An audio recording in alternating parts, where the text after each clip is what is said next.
Hi there, and welcome to our latest episode of our Telemedia magazine vodcast, episode 84, for those of you that may be counting. We've got a special one today in light of the news that we all saw last week about Chrome's HTTPS by default move.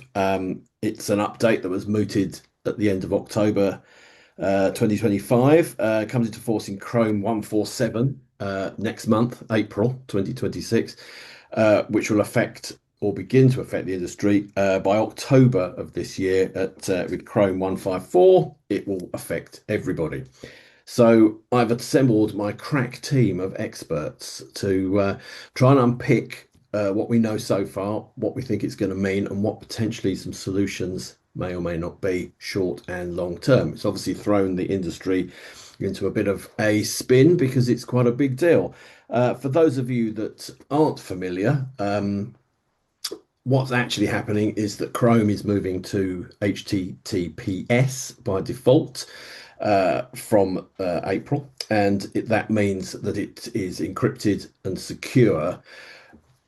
To put a kind of long story short, really, what it really means for our industry is that it's very difficult to do header enrichment and to take out and insert information into the HTTP flow, which affects how carrier billing works because it removes that sort of seamlessness of identifying the user if they come through a browser. Now, some of the predictions as to what this actually means for the sector, I think, are guesstimates rather than hard and fast figures, but I think they are pretty accurate as to what's probably going to happen with it. Digital Virgo predict that 90% of two-click payment flows could be affected by this. Data from Telecoming believes that about 75% of mobile browser traffic comes through Chrome, so it is going to impact the vast majority of traffic, and it could impact 45 to 50% of carrier billing content flows. In theory, it could be a lot more, it could be a lot less. So I've brought my team of experts together. I've got um, Ushik from Tpay. Ushik, thank you for joining us. We've got Alexis from Sound Media, and of course, our very own Anzelle Robertson from World Telemedia. All of whom have been involved in looking at how this is likely to impact various aspects of the telemedia industry. So I think what I'd like to do by sort of kicking off, first of all, really is to ask you guys what you think the impact is likely to be, whether those figures that I've quoted from Digital Virgo and Telecoming are representative, and what you think the impact of this might be on the industry. I'll start with you first, Ashik. Well, my answer is not even 90%, 100% will be affected. But some of them, maybe right with 90%, is it will affect it in a very bad way. I will try to explain it with an analogy. We all use our credit cards with NFC properties, right? When we are taking the public transportation or anything, we are using those NFC cards without hesitating and showing only the card and going through the gates, etc. So think about like that. In April or for the majority of them in October, NFC will not work. So there are alternative ways of making payments, of course, by giving your credit card or bank card to someone else or to insert it into the post. But as of now, we are losing the NFC capability of those cards where we are using throughout the gates or the microtransactions. In our world, header enrichment is something like that. So if you lose that, probably all the double click flows will be affected 100%. There are alternative ways to make your payments with alternative flows, but of course, conversion rates will be different. Cool. Conversion rates will definitely be different. Is she Indeed, conversion rates will be different. want to That was absolutely so lie? controversial, he's been removed from the internet. If Um, if if I may add to that, and I think Sheik touched on something there. I know he was using an analogy to draw the comparison between the seamlessness of any NFC payments tapping in and out of the metro with direct carrier billing and the seamlessness that is made possible, among other things, by header enrichment. But what we need to understand is that direct carrier billing is also in competition with other payment methods. And the uptake of wallets, the seamlessness of, adding my debit card once and using Apple Pay, Google Pay, compared to a direct carrier billing that could almost be rendered, I don't want to go as far as to say obsolete, but if MSISDN entry is necessarily going to be required, then it doesn't bode well for that race of DCB against other payment methods as a preferred payment method for digital content services. Absolutely. I mean, we'll come to what some of the alternatives may be in a bit, but I think that this is the problem, isn't it? Is that carrier billing's main advantage is that it could do this seamless sort of move to bill people without them really kind of knowing what was happening in the background. That all ends. Do you think the impact is going to be as severe as everyone says, Alexis? Yeah, impact on the two-click flows, but zooming out, I have to add a little bit of nuance. It's maybe not helping our message to carriers, because not every market, not every carrier provides header enrichment at the moment. So in markets where there is header enrichment and a two-click flow or a one-click header enriched plus pin flow, there will be a very, very big impact. Indeed, everything will be impacted, but not every market will be affected. So that's also reality. There are already markets where header enrichment is not available.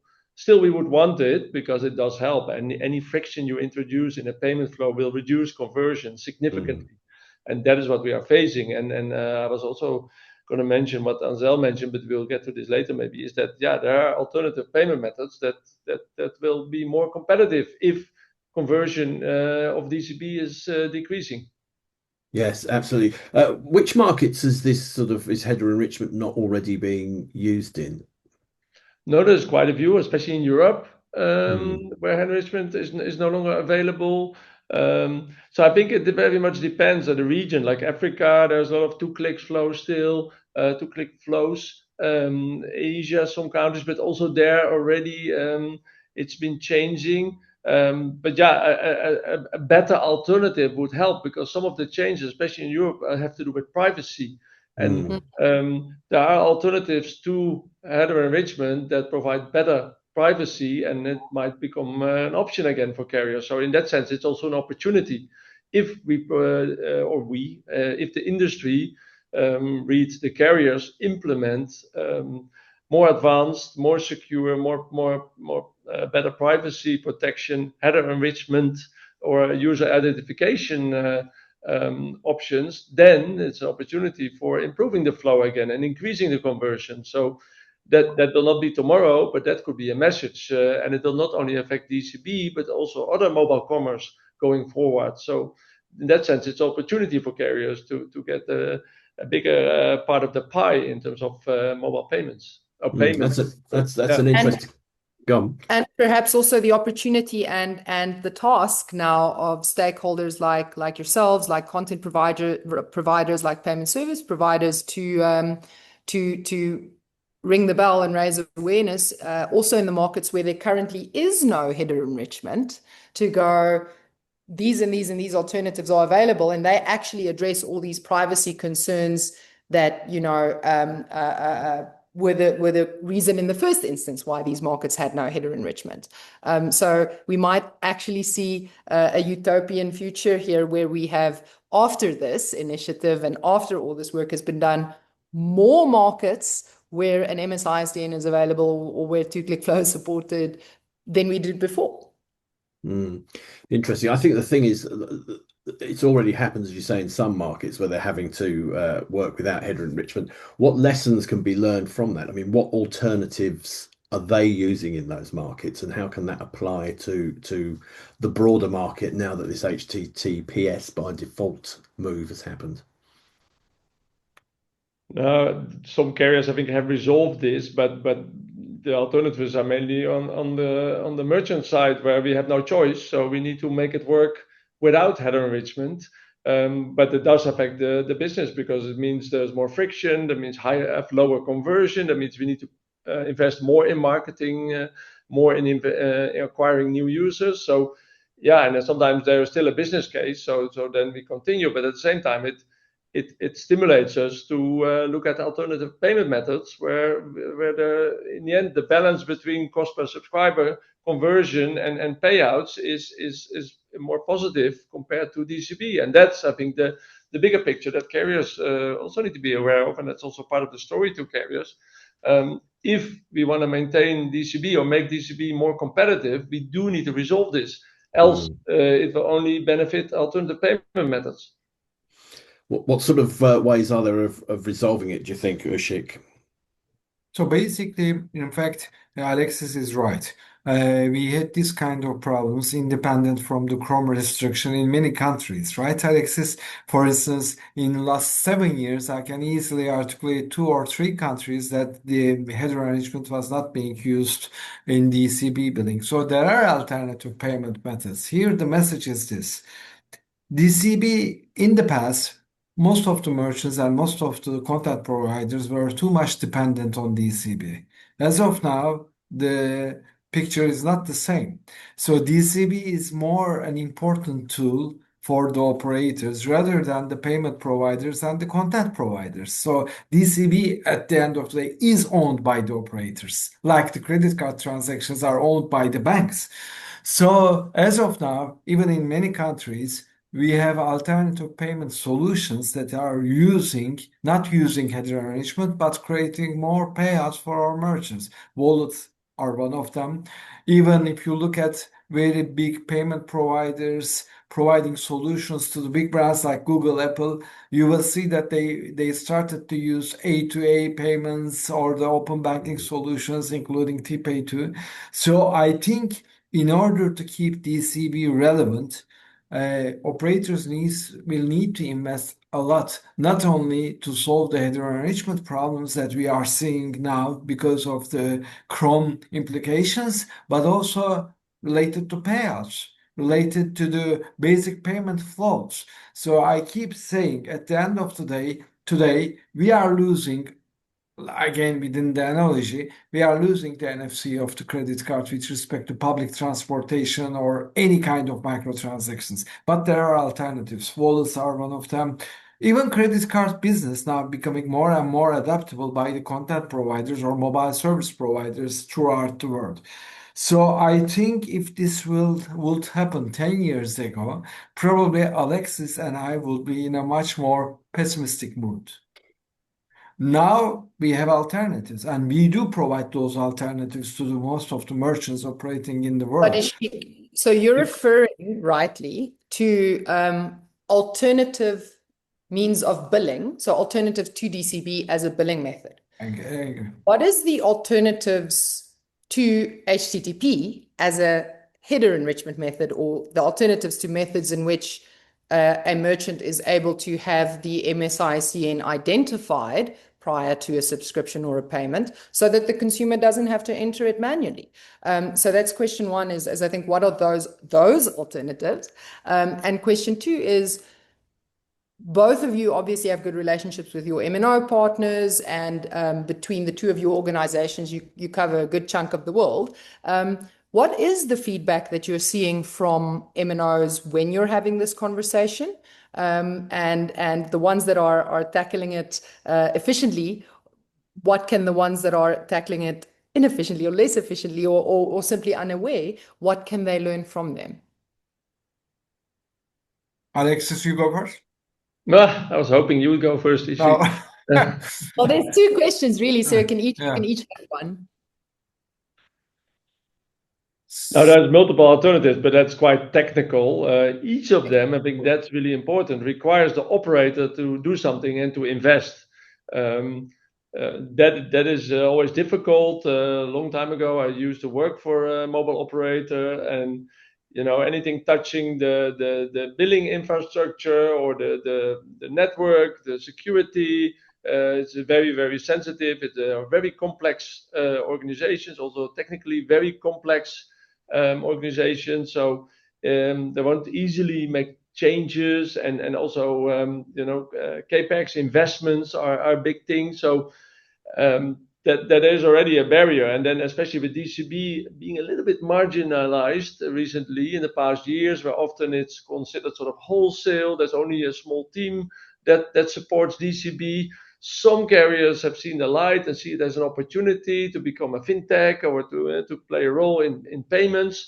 But for many, I think investing in something that supports DCB is a big barrier. So there is some missionary work to do to convince them that there's an opportunity, and in order, and not only for DCB in general in terms of commerce, but yeah, it does require some investment from their side, and yeah, there's various ways to address this. Of course, they can increase rev share a little bit, but yeah, there's already pressure on the rev share.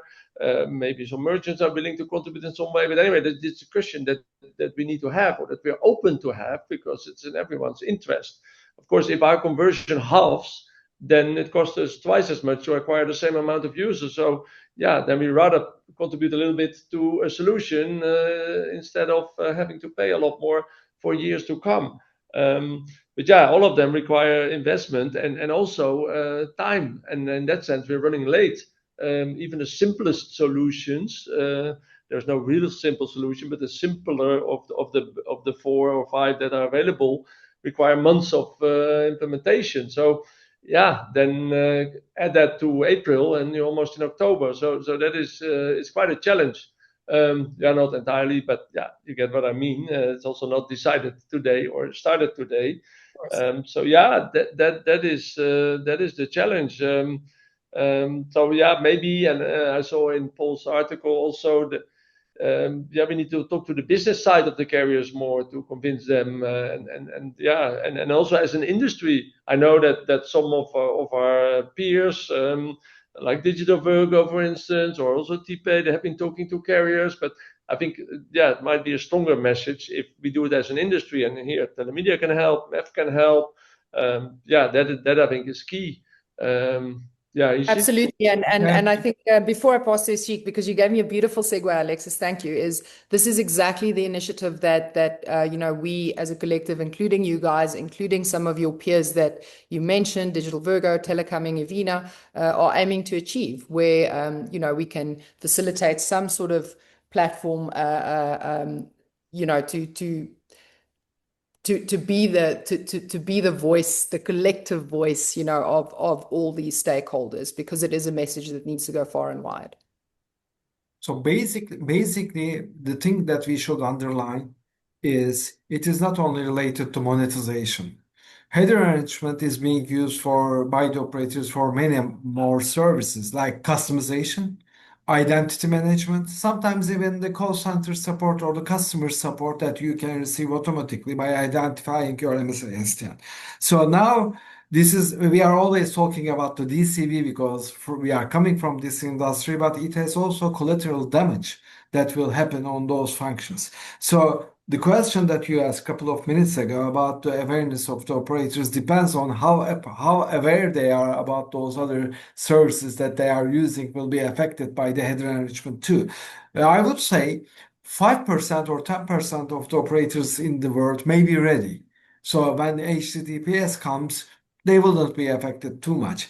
Not all of them are in our region, not all of them in our, let's say, the most frequently used DCB areas, but 5 to 10% they are ready. So they are aware and they are ready.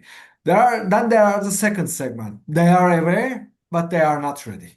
So I would say 45 to 50% or maybe 55% of the operators globally are in that segment. I am very optimistic for them because at the end of the day, they are aware, and one way or another, they will find a way to get rid of all the collateral damage of this HTTPS transaction. It depends on time. The main problem is the timing. There are the remaining parts, let's say tier 3 operators, either they are not aware and also they are not ready as a result. So I think this will be the most difficult part. This will be the most difficult part because they will learn as time goes by, especially after October, by having huge amount of damage not only in the monetization services, but in the customer support or the identity management services. This will require huge amount of effort, not from us, but also from their team too, in order to get rid of the problems. I would say the most promising solution in the long run is still the GSMI's Open API initiative and Camara thing. It will be the permanent solution, but Alexis is right. Again, we don't know how long that will take. At So that least is the most important part. at least 12 to 18 months is the Yes. estimate for that Yeah. to If they start today. if they start today, and then Yeah. of course some of them are more ready than others, and others won't be ready at all. So it's a long term goal. By which point, playing devil's advocate here, is this potentially sort of an end point for carrier billing? It's expensive. It needs all this technology to replace header enrichment. But No. is it going to see it sort of replaced by alternatives? I think so. Again, I'm going back to for 7 years ago, 8 years ago. Alexis, it was at that time we lost header management in Turkey, for instance. Okay, but the markets flourish after that. So there are alternative ways of monetizing, even in DCB, together with the OTP flows, etc. But of course, it will again depend on how visionary will the operators in order to providing higher payouts to compensate the loss on the conversion rate of the header enrichment-based flows. I don't think that it will be the end of the story. Based my experience, whenever we lose header enrichment in selected countries, depending on the operator's vision about the market, there are always ways to compensate within the DCB. But even if you exclude DCB, there are alternative ways to monetize the services in each country, like wallet processing or even the credit card processes, which I am sure Alexis can tell more about that. And also open banking solutions that we see in selected countries too. But the important point here is still there. At the end of today, DCB itself was an alternative payment provisioning for credit card transactions too. Now we are talking about the alternative payment processor of an alternative payment tool already. So it will depend how operators will see DCB in their features. I think it is still significant revenue compared to the other revenues component of their PLS. As time goes by, not because of the, let me put it this way, monetization purposes, but for other stuff, they will find a way to solve this HTTPS solution. And even if they cannot solve it, we have a lot of proof of concept that we have seen in many countries with DCB flourish even without the HTTPS. But the short-term effect will be a little bit difficult for ecosystem players to digest. That's what I can say. No, yeah, and I think adding to that, I totally agree. But DCB is already a bit under pressure. There's alternative payment methods that are becoming more and more competitive. So, if anything, we need to improve the competitiveness, the performance of DCB, not letting it slip. So that does mean we need a solution for this in order to maintain DCB as the widely adopted seamless payment method as it is today, and even improve its competitiveness. So that is also a message to carriers, because if we let it go down, then alternatives will only gain compared to DCB, and that is happening already. And DCB, there is some initiative to improve it. Some carriers reduce their rev share, allowing more for the merchant to invest in content, in advertising. But this will have a severe impact, and if we don't resolve it as an industry, then naturally merchants will indeed opt for other payment methods, because we sell a product, we don't monetize a payment method. That's intrinsically a different way to look at it. We have a great product, and we want to sell it to the user, and the user can pay in various ways.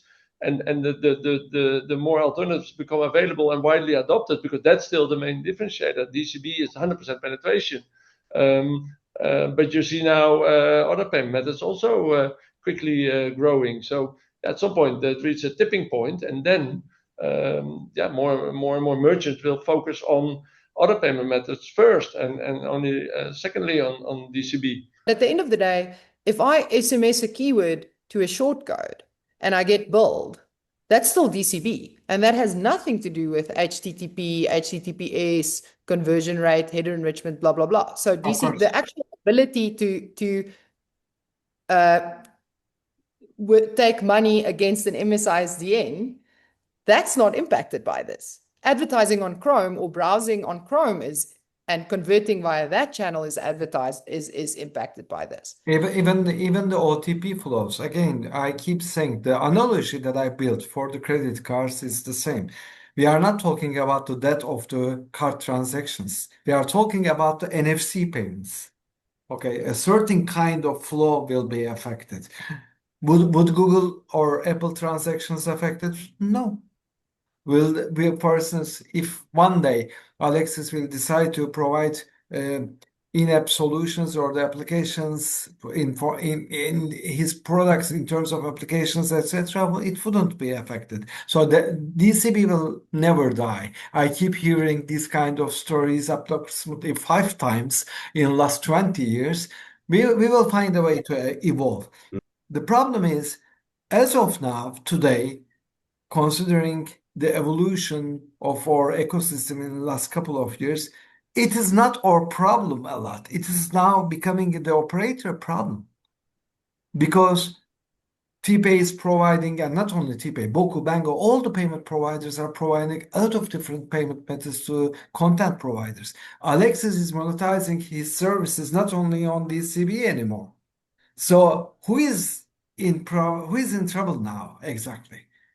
It is more related to the operators. And as of now, again, we are pushing operators to perceive this and understand this and to make the investment. The good thing is that, yes, it requires huge amount. It requires kind of a CapEx requirement. But at the end of the day, if you look at the OpenAI, Open API initiative under the GSMA, together with Camara, etc., the solution may be already there. But what I'm saying is that 10 years ago, it will be the problem of Tpay, it will be the problem of some media. Today, no, not necessarily. It is more the problem of the operator. So if we suppose that Alexis and we went back to the operator days, we are sitting in the payment division.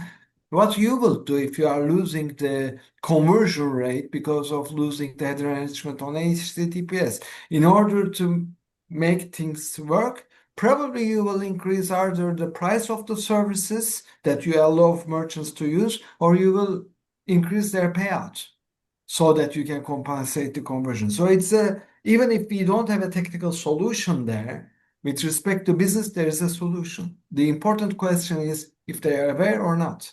Because again, I repeat, it is not a severe problem for Alexis and me as it would be 10 years ago. I just want to perhaps add one angle that I feel we haven't yet explored, and that's the consumer point of view. Because as a consumer, the moment I need to, I want to know that my data is secure. I want to know that I'm browsing securely. I'm probably reluctant to actually enter my MSISDN. And of course, with traditional header enrichment, my MSISDN was being made available with or without my knowledge, or with or without my consent. But the reality is, if I've understood you gentlemen correctly, that the alternatives that exist now and that can be in place in theory any period between 3 months and 18 months from now actually address both those things from a consumer point of view. It means that my MSISDN can be shared either as a secure token or in other ways in which I can still enjoy as a consumer a seamless payment experience or a seamless subscription experience, while at the same time feel secure that my data is being treated within or being managed within a secure environment. I think you're making a really good point about the consumers, and I think it also relates back to the alternative payment mechanisms. Is that from a consumer point of view, they would just use the one that is the easiest and most straightforward for them at that point. So really, a consumer doesn't really care how they do this. It's what will work for them. So which is, I guess, another incentive for MNOs to look at how they actually make this process with carrier billing work. Otherwise, people will vote with their feet and just not use it because it's too complicated if they have to enter their MSI ISDN or their name or whatever other details. It just negates the advantage. So they'll move and use a wallet, or they'll use a credit card, or they'll use something else. And I should agree with Anzelle, because at the end of the day, what is header enrichment? And it doesn't work on HTTP. So you have a handset browser and you have a server that you want to visit. What operators were doing in the past is that when the user is getting out of the operator backbone and entering in the internet, they were injecting the MSISTN. So even when you hear this word injection, That even sounds But like when you put it like that, yes, it sounds terrible. So you can easily understand why it's happening, right? HTTPS to HTTPS, which is in many messaging applications, we see that it is encrypted end to end. So at the end of the day, what Google is doing is not totally wrong. So it's the end-to-end encryption. The problem is that the methodology that the entire telecom industry was using in terms of injection was not a very compliant way to do those things. But as you perfectly said, together with the tokenization, etc., there are alternative ways that you can still use the MSISTN, not in an explicit MSISTN format, but ease the payment process. That's what I'm trying to say. And again, who is to invest in order to keep their customers more secure, but also to make them pay easily? It's still the operators. Yeah, and I think the consumer, of course, that is important, and I agree with Isik. What Google is doing in the end makes things more secure, so it's benefiting the consumer. I think the consumer at the moment is not so aware of what's happening and also of the risks involved, potential risks involved. But I think any solution that will not give the user more trust or confidence, because they have no idea, they're not aware what will happen, though, especially in this transition period, is that from April onwards, when Chrome 147 starts to be rolled out, some users on HTTP will try to access a website. Imagine that's Netflix, and I want to pay with DCB, and I get a full screen interstitial warning saying that the site you're trying to access not secure. Maybe Netflix will not do it, but other like brands, and then so the consumers trust in those companies or some media or any Tpay merchant. And that is a user experience that we don't want to give to our users or to our potential customers. So there is a transition period where people will be confronted with warnings that look very, very serious, and especially in this day and age where there's so much internet fraud, and people are quite reluctant. I think once they have experienced that, should I visit that website, or hey, what's going on? So in general, it will not help DCB, and it will not help the merchants that users try to visit. No, I must admit, when Safari introduced that just on browsing, I just ignored it and carried on. But that's probably not a good just thing because to of the advertise. sites you are visiting for. Well, they were often quite legitimate sites. I was usually in the middle of researching something and in a hurry. Yeah, And I yeah. thought, oh, let's just go. I'm going on anyway, secure or not. But yes, I think that kind of warning will put people off, particularly when they're suddenly trying to access Netflix that worked for them yesterday. Now they're getting a warning. So there is a consumer sort of pain point there. But as you all rightly say, it will be worked out. That's the thing, isn't it? In that there are solutions. We will get to somewhere by October. And it does, as you said earlier on, Alexis, there are opportunities. So I think sort of maybe to close things out on a high, just briefly, what do you think some of the opportunities that might come out of this are, Alexis? Well, what I hope is that it will help to accelerate the adoption of Open Gateway, of the Camara gateway, because in the end, that is the best solution. It's future-proof. It's also a lot more GDPR compliant, for instance, and it will help also in other ways, because there's multiple APIs that under the Open Gateway initiative, and that also allows for improving quality of service, all sorts of innovative new services. So the sooner carriers adopt this, and then of course there's a commercial if to it, because that's one thing we haven't mentioned, but HTTP and header enrichment so far has been free, a free identification method. Open Gateway will be charged per hit, per request, and these pricing models are still a bit up in the air. So carriers also need to find out what works, and also for merchants, what can we afford in terms of the business case, the business model. So all this will maybe fall together when adoption will grow, but that's still a question mark. So that the opportunity is for me like acceleration of adoption of Open Gateway. That will be fantastic. Isik, what do you see as some of the opportunities that might come from this? I agree with Alexis. The important point here is this: even though we treat telecom industry as a very big industry, when it comes to DCB or payment solutions, it's quite a fragmented industry. So, for instance, if Alexis wants to sell something on credit cards, one single integration will probably provide him a lot of countries in order to accept credit card payments. When it comes to DCB, even though it's quite sexy to say that single API will cover multiple countries, at the back end, you need to cover every single operator with every single different kind of integration. Maybe this restriction will push the Camara and the Open API and Open Gateway initiatives for DCB so that we can land on a much more uniform, trusted way of payment ecosystem within the DCB industry. That's my hope. And probably we will reach there one way or another. The important point will be the timing. Brilliant. Yes, absolutely. And I think it is it's an interesting and quite exciting thing that's happened. I think it's going to shake up how the industry works and how people pay for things. So look forward to seeing how that pans out. So Alexis and Isik, thank you very much for joining us and sharing your wisdom. Anzelle, thank you also for taking part and to sharing your wisdom also. And thank you everybody for watching and listening. We will be doing more on this, obviously, in the coming weeks and months as the picture becomes clearer.